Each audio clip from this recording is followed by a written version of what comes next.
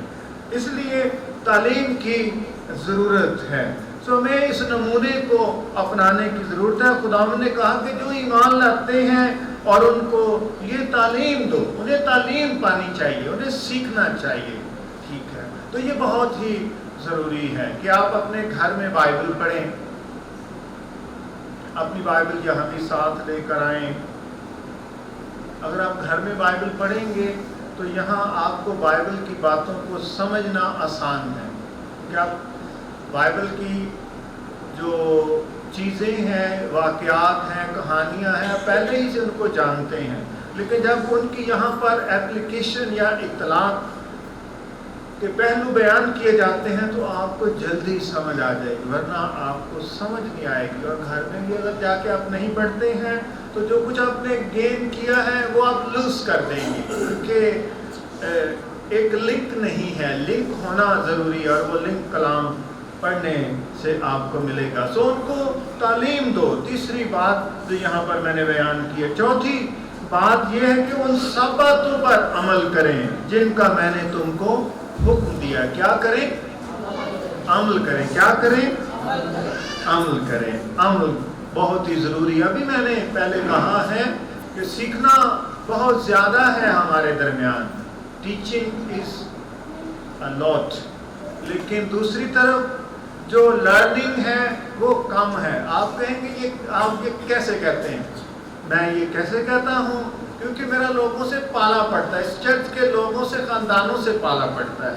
جب کوئی عملی چیز آتی ہے, بات آتی ہے, تو لوگ ایسے جیسے وہ کچھ نہیں جانتے, بالکل زیرو ہیں یا نہ ہونے کے برابر جانتے ہیں, اور کلام کی اس تعلیم کے پہلو کو وہ بالکل اپنی زندگیوں میں اگنور کیے ہوئے ہیں. وہ بالکل انجان سے ظاہر ہوتے ہیں یا انجان سے اپنے آپ کو ظاہر کرتے ہیں. وہ موقع ہوتا ہے جب مشکلات ہیں, پرابلم ہے, ضرورت ہے, بات کرنی ہے, تو آپ پاک کلام کی باتوں کو کے مطابق اپنی زندگی کو بدل سکیں, ڈھال سکیں, اور اس کے مطابق سوچ سکیں.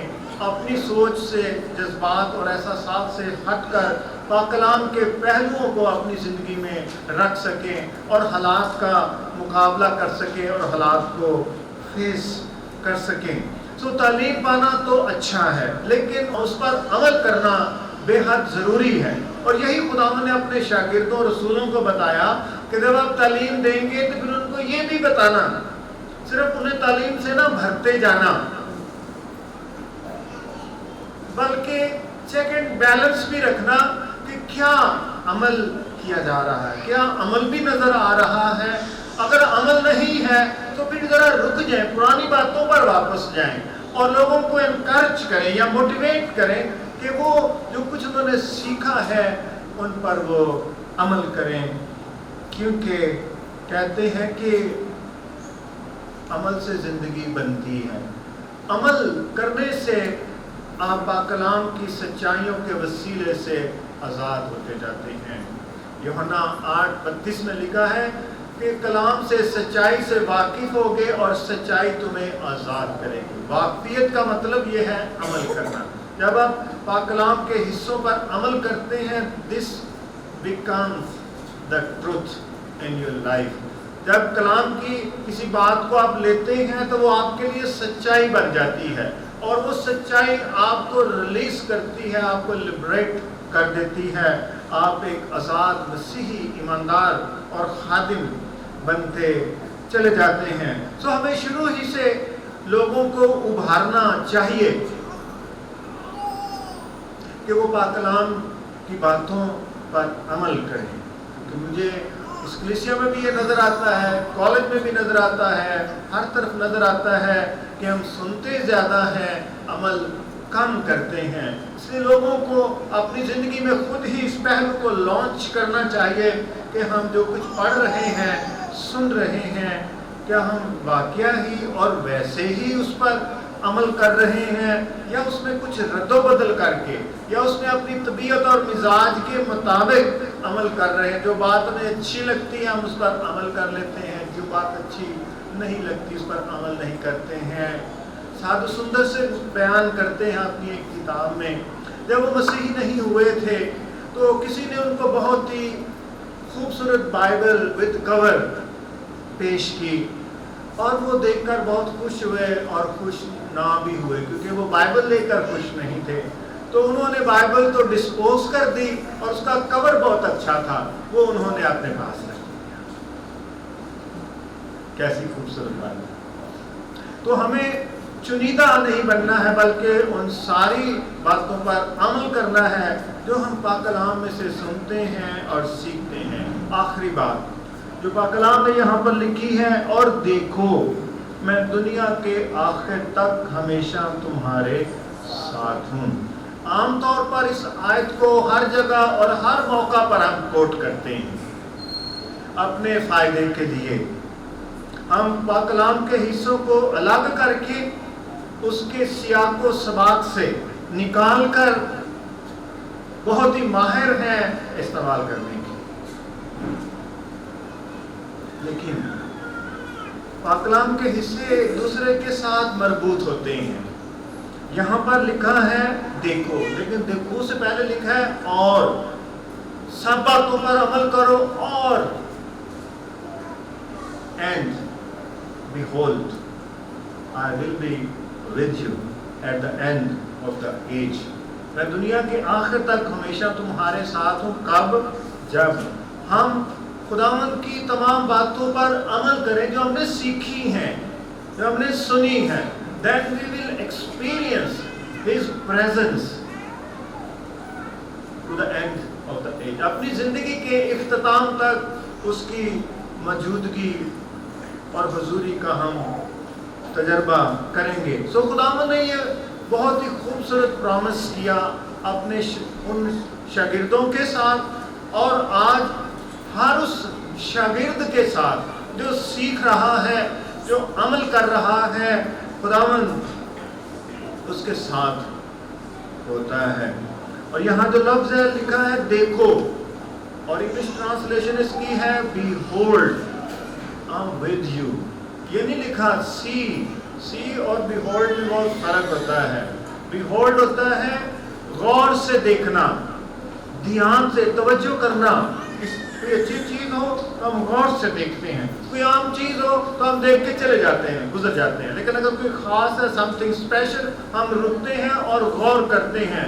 خداوند نے یہ کہا ہے، اور اگر تم عمل کرو گے اور دیکھو، پھر دیکھنا، آپ دیکھ سکیں گے کہ میں تمہارے ساتھ ہوں۔ لیکن اگر ہم عمل نہ کریں تو پھر ہم خداوند کی حضوری اور موجودگی کا احساس نہیں پائیں گے، کیونکہ ہم عمل نہیں کر رہے ہیں۔